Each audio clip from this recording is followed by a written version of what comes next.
Okay, so this is the Bush Boombox with dock, and that seems to be the model number. There doesn't seem to be any other model numbers on this.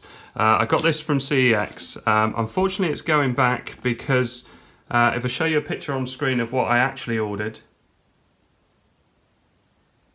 so you can see the colour's wrong, that wasn't going to bother me, but this particular one hasn't got a DAB radio on it, it's only FM, and also the other problem is that the dock is very crackly, and it also switches channels, so there's something wrong with the dock, and especially if you move it, it doesn't work. And CEX are very good at taking stuff back, so I'll take that back later on today, but I thought I'd plug it in and give it a try, but I am definitely going to try and get hold of the silver one with the DAB radio because I really fancy using that, and I prefer the look of the silver one as well. It looks a bit more retro.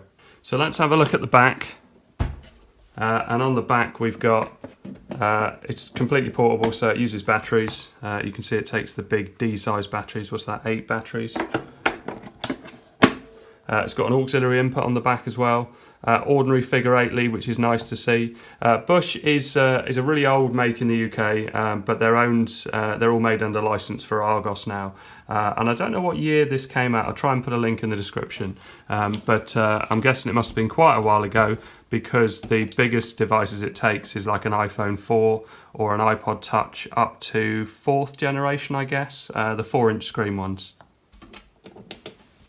So I plugged it in.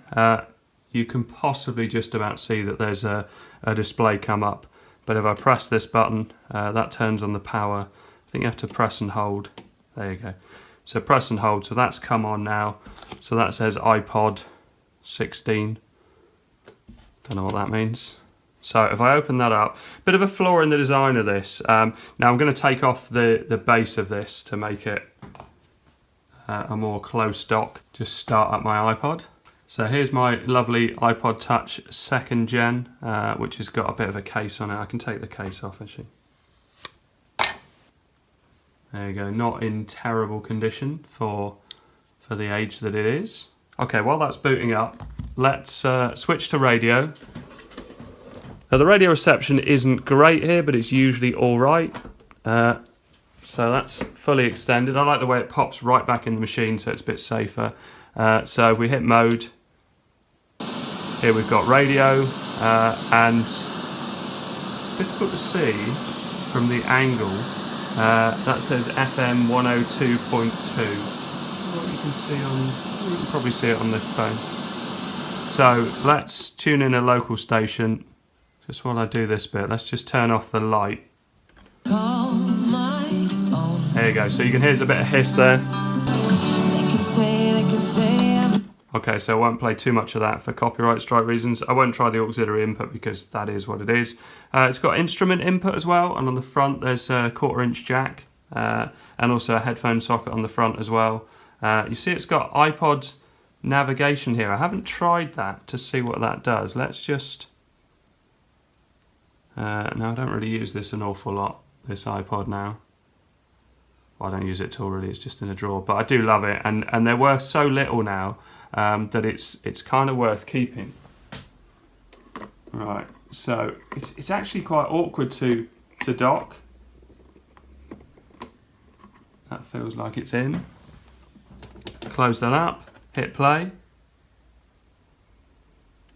Hit play.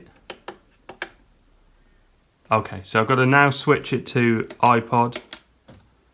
So it says iPod 18 here. Let's hit play.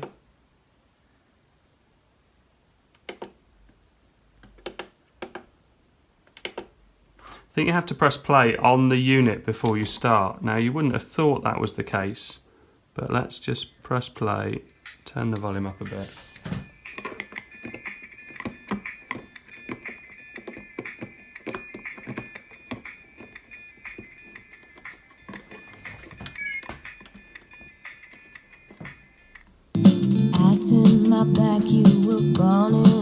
There you go, so let's skip through the tracks.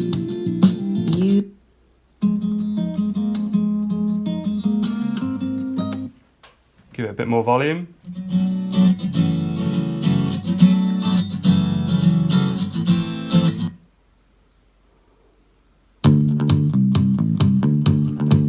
got bass control, 5, and treble.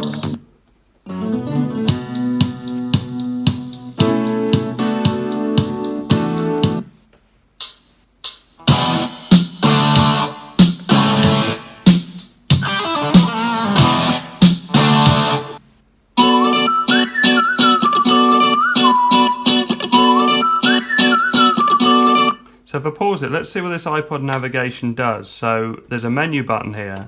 So I can press menu and it brings me back to, that's the playlist. So if I use navigation up and down, you can select a track and then I guess you hit select. Okay, so that didn't work because I was on that track. Let's try pressing play on that. No. So how do you, let's try 5, 2, 1. So none of those select it. Oh, select, that did work.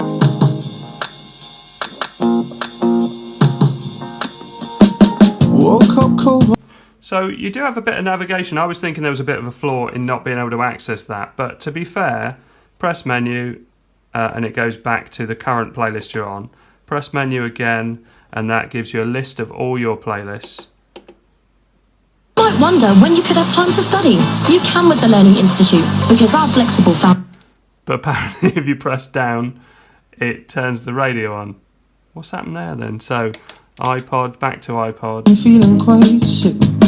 I felt like there was something. Pause that so I don't get any copyright strikes. Right, so here's the playlist. So can I navigate? Yeah. So if I do that, background, press select, pick a track. Yeah, to be fair, that does seem to be working alright, doesn't it, really?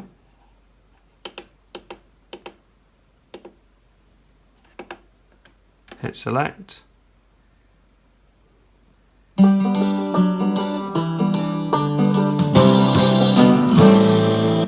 So menu, let's see how far back you can go. So press menu, that gets you back to the current playlist.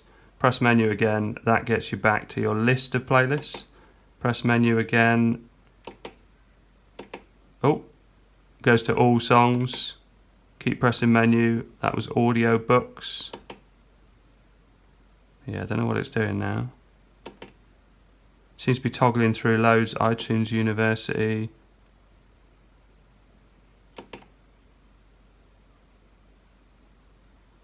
Podcasts. What's that? Artists. So it's going along here. So you do have access to all the bits on it. So again, now I can pick a playlist. Dance. Pick a track. Select.